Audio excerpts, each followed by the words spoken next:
challenge as a relay run involving many countries, with each country being represented by runners from succeeding generations. For us in Liberia, let us accept that the first generation to hold the baton was the J.J. Rowell's generation.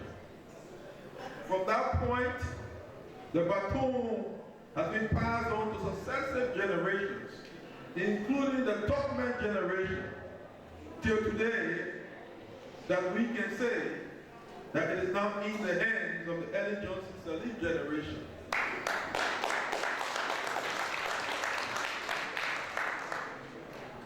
And as surely as night follows day, the baton will have to be passed on to the generation of the future. But in evaluating the performance of each generation in the relay run, we need to take stock of what I call the progress opportunity quotient, which can be expressed mathematically thus. Progress opportunity quotient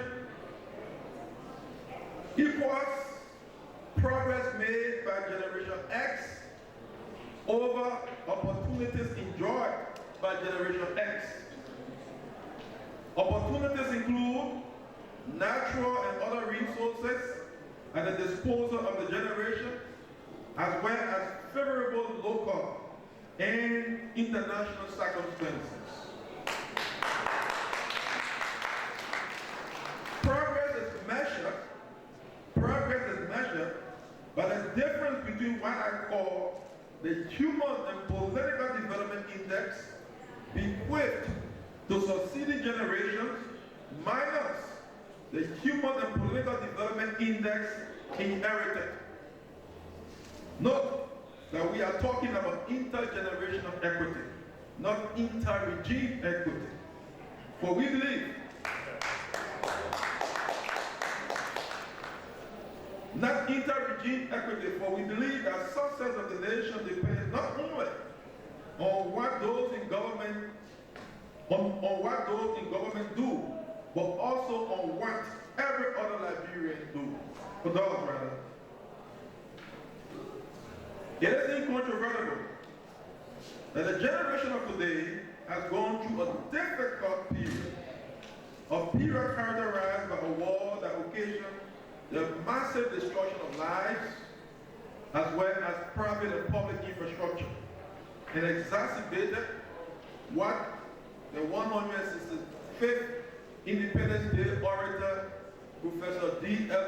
Dunn, describes as value deficits. However, this generation took somewhat of a make-up exam by running a little faster than it began, by instituting genuine democracy that has led to the holding of two successive democratic elections and the openness we enjoy today. One of the defining features of this generation is that while it is holding the baton, the circumference of opportunities has widened with the announcement this year of the discovery of oil.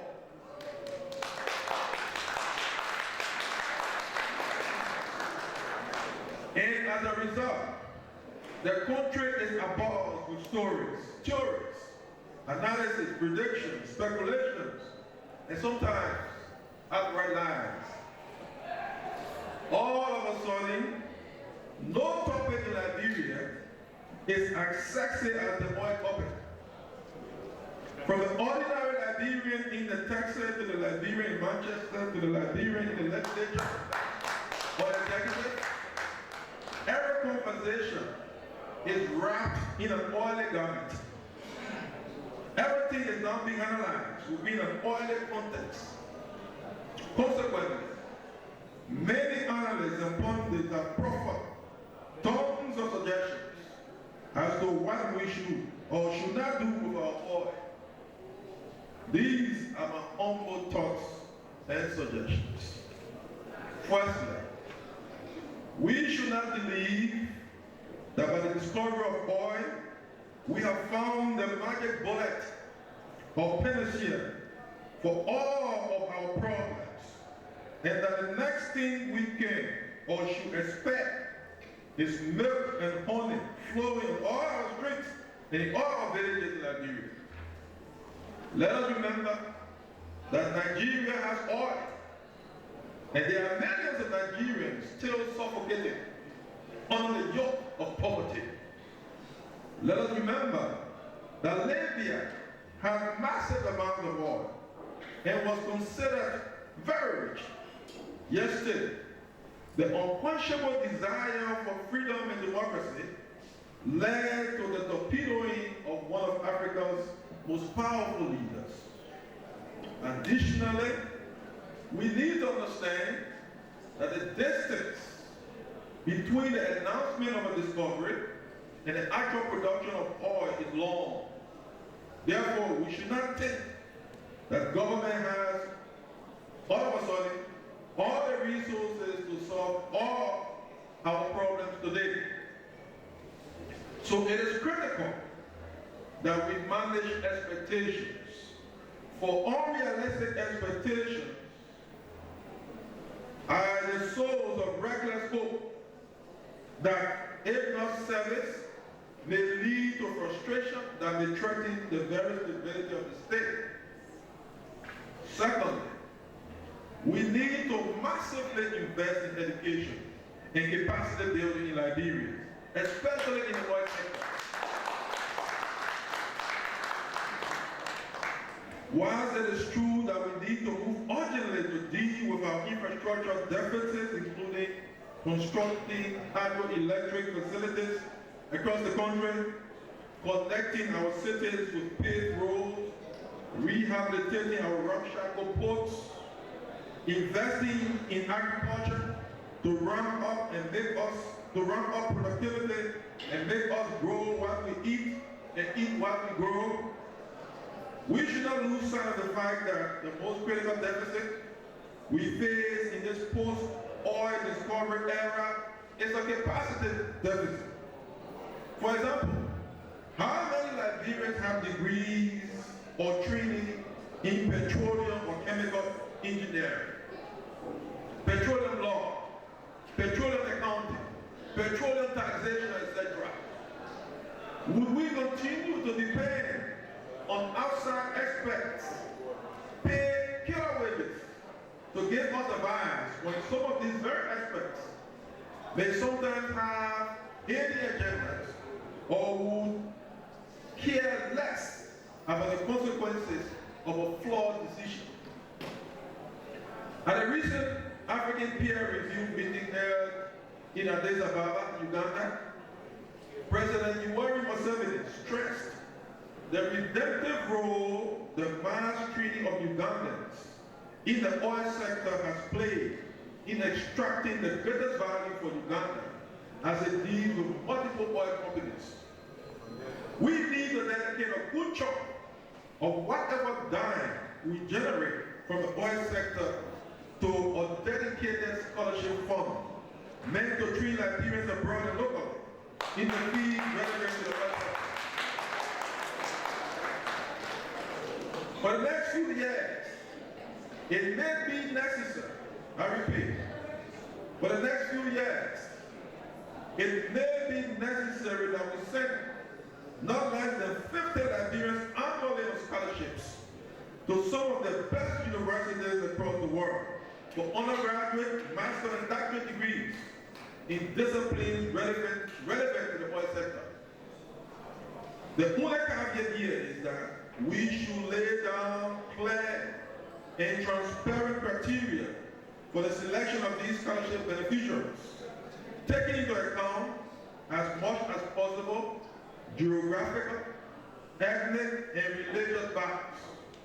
Additionally, we should exert extra efforts in selecting candidates whose credentials of integrity, honesty, and self-discipline are as strong as their academic credentials.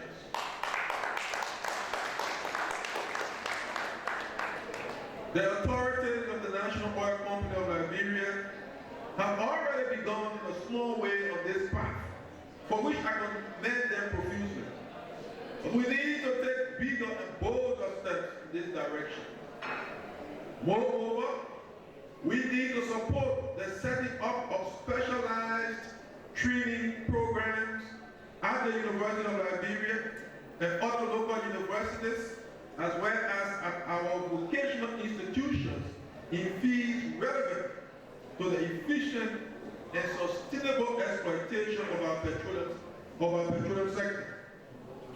From the beginning, we can hire the services of foreign professors and experts, and a minute minority of Liberians skilled in this sector to teach in these institutions. Eventually, we must reduce our dependence on foreign lecturers by requiring some of those sent on scholarships to give back to the nation by teaching locally what they learn internationally. Building the capacity of Liberians in the oil sector will help reduce the present information and knowledge asymmetry that exists between the oil companies on the one hand and the government of Liberia and Nucar on the other hand. This 900-pound gorilla versus a 9-pound cat scenario that presently exists is dangerous and untenable, and may lead to sharp change in the future generations of Liberia, not because of any deliberate shenanigans or subterranean wheeling and dealing on the part of anyone, but just because of the sheer lack of sophistication to properly evaluate the tons of complex data and variables that should inform decisions. The present official loss to the country as a result of this information and knowledge asymmetry may be in the hundreds of millions, if not corrected. Thirdly, we need to amend the Nucar Act and the Petroleum Law and expunge any and all provisions that may be anachronistic and not in the interest of Liberia and Liberians. These laws were passed during the magistracy of former President Charles Taylor, and as a consequence, reflect circumstances and realities of that era. More than a decade thereafter, we need to take the bold steps that will ensure that we avoid the phenomenon of state capture, a phenomenon that exists in some oil-rich countries whereby the oil company is richer than the state itself, and as a result, can have its way no matter how inimical that is to the collective good. The present crop of managers of the oil company may be good intentioned. I repeat, the present crop of managers of the oil company may be good intentioned, but it is premature to think that future managers may behave similarly, especially if oil revenues start to flow in earnest in huge quantities. What is commendable is that the authorities of Nucar are presently reviewing the Nucar Act and the Petroleum Law with the aim of proffering amendments that advance the national interest. What is also happening is that the national legislature itself is seized with this issue and is planning to craft legislation that will ensure that the oil sector promotes the greater good of Liberia and Liberians.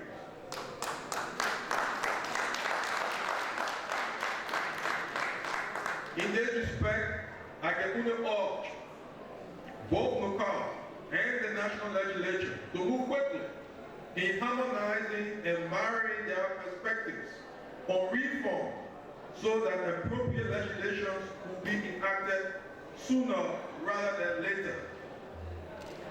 Furthermore, we need to avoid the debilitating effect of what is called the natural resource curve, or the paradox of plenty, and its offspring, the quote-unquote Dutch disease.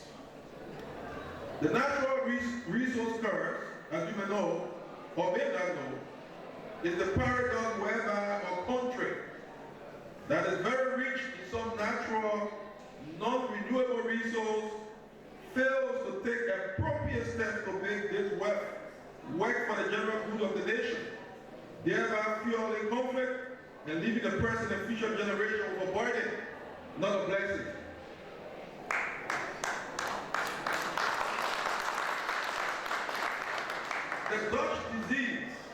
The Dutch disease is a sub-feature of the natural resource curse.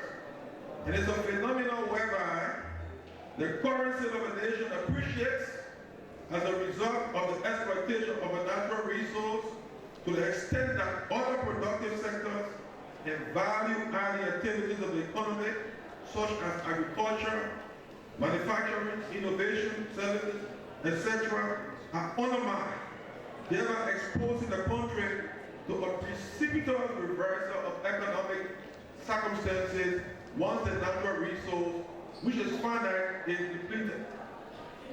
The crucial question to our generation is, are we taking the ancillary actions that need to move in lockstep with the production of oil? Do we in Liberia see the enormous opportunities that are dangling? Do we see the secondary industries that will thrive alongside the oil sector? And are we preparing our citizens to take advantage of these opportunities? What actions are we in government and the National Oil Company taking to catalyze Liberian entrepreneurship in the oil sector and its ancillary industries? Will the generation of the future, looking back through the corner of time to this generation and its actions, with respect to the management of the nation's oil resource, or for that matter, all our natural resources, say, thank God for the members of that generation when they manage their opportunities very well. They ran fast, like a track and field champ, to give us the baton, which has given us a head start in a competitive and high-stakes race for development and progress. Or will the future generation say, woe unto today's generation of Liberians for being selfish, narrow-minded,